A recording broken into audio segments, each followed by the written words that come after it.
Hello everyone, welcome back to my channel to a new video.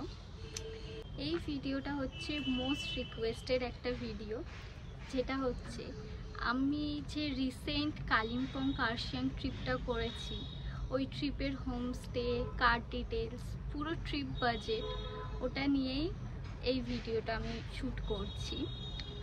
আমাকে ফেসবুকে, ইনস্টাগ্রামে, হোয়াটসঅ্যাপে সবাই অনেক জিজ্ঞাসা করেছে যে জায়গাটা কোথায়। ফার্স্ট অফ অল আমি একটা কথা বলতে চাই, আমি কোনো সাইট সিনে ফোকাস করিনি, আমরা স্টের উপরই বেশিটা ফোকাস করেছিলাম। আগে আমরা স্টে ডিসাইড করেছিলাম, সেই অ্যাকর্ডিংলি যাওয়ার পথে যেসব সাইট সিন পেয়েছি সেগুলোই ইনক্লুড করেছিলাম। তো তোমাদের আমি ডেসক্রিপশান বক্সে পুরো ডিটেলসে বলে দেবো, বাট আমি ট্রিপ প্ল্যানটা পুরোটা বলে দিই আর কত কি বাজেট হলো সেই হিসাবে বলে দিই। একটুও টাইম পাস না করে চলো ডাইরেক্ট ডিটেলসে যাওয়া যাক। ট্রিপের বাজেটটা হচ্ছে পার পারসন, ট্রেনের টিকিট সমস্ত কিছু মিলিয়ে হচ্ছে ৭,৫০০ করে। তারপরে চলে আসছি ক্যাবে। আমাদের পার ক্যাব আমরা প্রথমে বুক করেছিলাম ১৫,০০০ টাকা করে, পুরো 4 দিনের, মানে এনজিপি টু এনজিপি। একটু আইটেনারি চেঞ্জ করি অ্যান্ড কিছু এক্সট্রা চার্জেস লেগেছিল, তো ওটার জন্য আমরা 2000 করে এক্সট্রা পে করেছিলাম। টোটাল ক্যাব ফেয়ার পার গাড়ি পড়েছিল 17,০০০ টাকা করে। ডে 1 আমরা গেছিলাম এনজিপি থেকে কেকে হোমস্টে, যেটা হচ্ছে সাংশেরে। সাইট সিং আমরা করেছিলাম মাত্র দুটো না, একটাই বলা যেতে পারে। একটা টি গার্ডেনে দাঁড়িয়ে ব্রেকফাস্ট করেছিলাম, তার ভ্লগে তোমরা অবশ্যই সবাই দেখেছো, আর যারা দেখোনি তারা দেখে নিতে পারো। আর সেকেন্ড সাইট সিন হচ্ছে Lolegaon eco park. Lolegaon eco পার্কে 20 রুপিস করে টিকিট আছে। কোনো জায়গার কোনো রকমের টিকিটগুলো আমাদের ট্রিপে ইনক্লুড নয়। লোলেগাঁও সাইট সিনের জায়গাটা খুবই সুন্দর। লোলেগাঁও ইকো পার্কটাই আমরা স্পেসিফিকলি ছিলাম, ওখানেই অনেকটা টাইম স্পেন্ড করেছি, অনেকটা বড়, ঘুরে দেখে নিও তোমরা। ডে 1 আমরা স্টে করেছিলাম কেকে হোমস্টেতে। হোমস্টের ডিটেলসটা আমি ডেসক্রিপশন বক্সে দিয়ে দিচ্ছি। কেকে হোমস্টেতে আমাদের ট্যারিফ পড়েছিল 1300 করে পার পারসন, এক্সক্লুডিং লাঞ্চ ছাড়াই 1300 করে। লাঞ্চের জন্য 200 করে এক্সট্রা দিতে হয়েছিল। আমরা যেহেতু 19 জন ছিলাম, তাই আমরা অনেকটাই ডিসকাউন্ট পেয়েছি। তোমরাও একটু কথাবার্তা বলে নিও, তোমরাও পেতে পারো ডিসকাউন্ট। তাহলে কেকে হোমস্টেতে 1500 পার পারসন ধরে নিতে পারো, ওটা 1400ও হতে পারে। ডে 2তে আমরা গেছিলাম সাংশের থেকে শিটংয়ে আমরা স্টে করেছিলাম হাংকিম হোমস্টেতে। আমরা ক্যাব যার কাছ থেকে বুক করেছি, ওনারই হোমস্টে এটা, তোমরা ওই হোমস্টেটা বুক করতে পারো, খুবই ভালো, খুবই অ্যাফোর্ডেবল।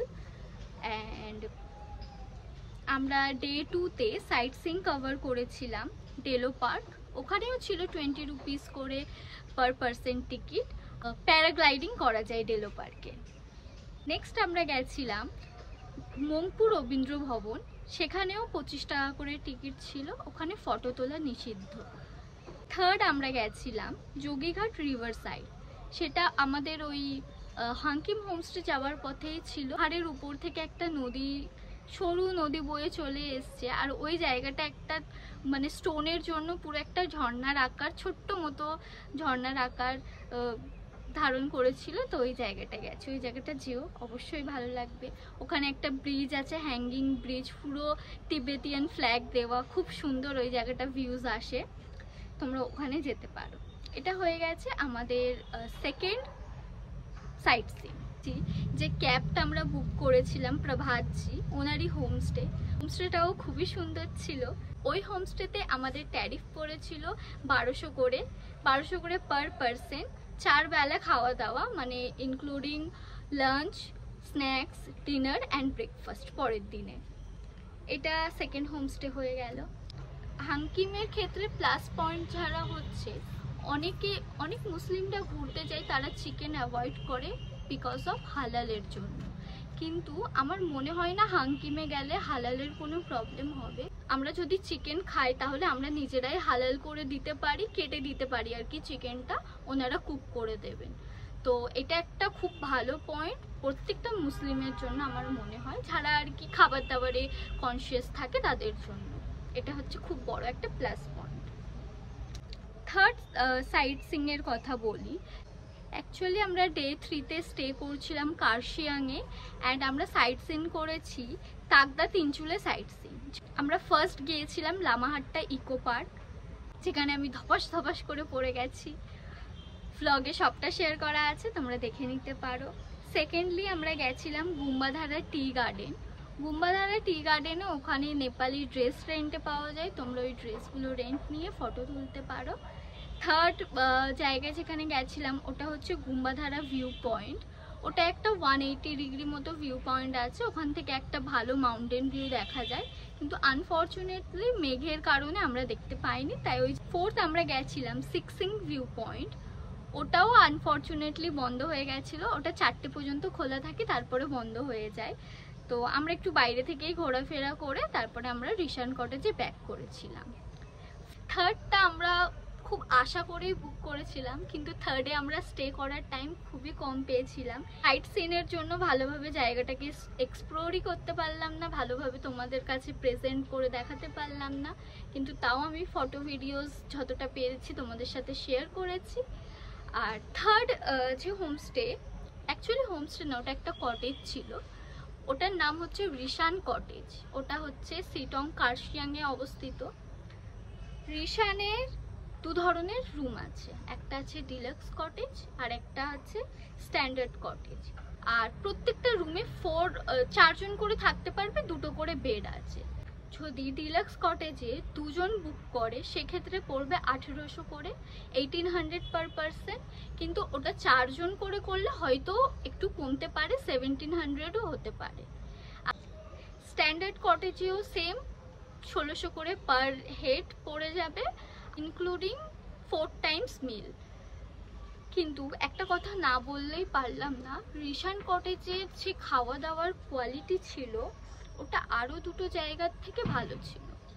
মানে আমি যদি রেট করি তাহলে রিশানকে ফার্স্ট রাখবো খাওয়া দাওয়ার ক্ষেত্রে, হাংকিমকে সেকেন্ড, থার্ড কেকেরও খাবার দাবার খুবই ভালো ছিল, কিন্তু অ্যাকর্ডিং টু আস, যদি আমাদেরকে জিজ্ঞাসা করা হয়, খুবই ভালো ছিল। ফোর্থ ডেতে আমাদের ইচ্ছা ছিল কার্শিয়াং সাইট সিন করতে করতে এনজিপিতে যাওয়ার, যেটা ছিল লাস্ট ডে, বাট আমাদের সময়ের অভাবে আমরা সেটা করতে পারিনি। ফার্স্ট যে সাইট সিনটা করেছি সেটা হচ্ছে আই লাভ সিটং বলে লেখা ছিল, ওখানটায় গিয়ে একটু ফটো ভিডিওস তুলে নিয়েছি। তারপরে গেছিলাম অহলদারা ভিউ পয়েন্টে। অহলদারাতে গিয়েও সেম অবস্থা ছিল, মেঘে পুরো ঢাকা ছিল, আর সেদিনকে আমাদের ট্রেনও ধরার ছিল তাড়াহুড়োতে, এই জন্য আমাদের অহলদারাতে আমরা নামিনি, ওটা স্কিপ করে আমরা নেক্সট ডেস্টিনেশনে চলে গেছিলাম। থার্ড যে ডেস্টিনেশনে গেছিলাম সেটা হচ্ছে লাটপাঞ্চের ওয়াটারফল।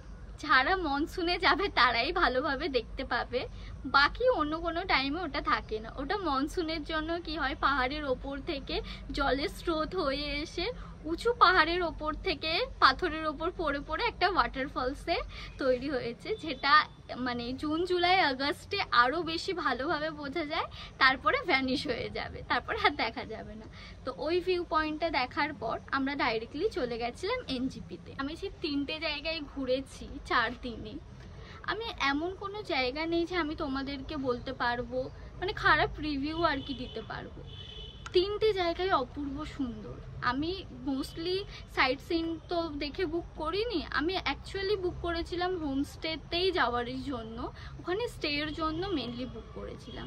বাট ট্রিপটা খুব ভালো কেটেছে। ট্রিপের বাজেটটা তোমরা চাইলে আরও কম হতে পারে, আমরা যেটা 7,500 করেছি সেটা 6,500ও হতে পারে, কিন্তু আমি ফ্যামিলি নিয়ে গেছি বলে আমি কোনো কম্প্রোমাইজ করিনি, কমফর্টে খেয়াল রেখেছি, এই জন্য আমাদের একটু বেশি পড়ে গেছে।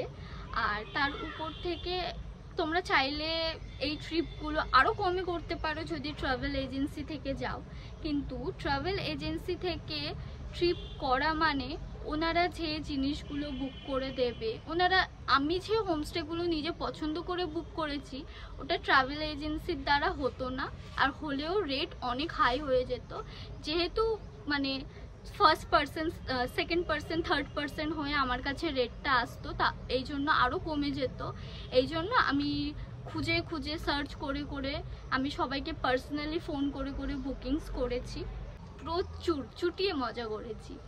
আশা করি তোমাদের এই ভিডিওটা অনেকটাই হেল্পফুল হবে। তার উপর থেকে আরেকটা কথা বলছি, হোমস্টেতে বেশি কিছু থাকে না, তো যত কম এক্সপেকটেশনস করে যাবে তত ভালো। যারা হোটেল লাইফ পছন্দ করো তারা হোমস্টেতে গিয়ে খুব বেশি কমফোর্টেবল হবে না, হোমলি ফিল হয় সব কিছু হোমলি।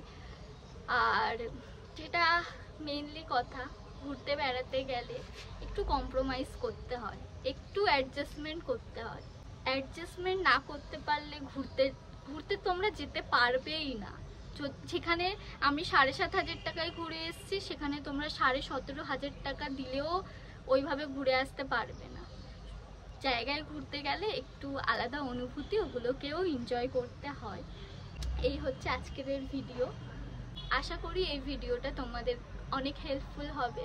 যদি হেল্পফুল হয়ে থাকে তাহলে আমার ভিডিওটাকে একটু সাপোর্ট করো, লাইক করো, কমেন্ট করো আর শেয়ার করে দিও, আর একটু সাবস্ক্রাইবও করে দিও। দেখা হচ্ছে অন্য কোনো ব্লগে।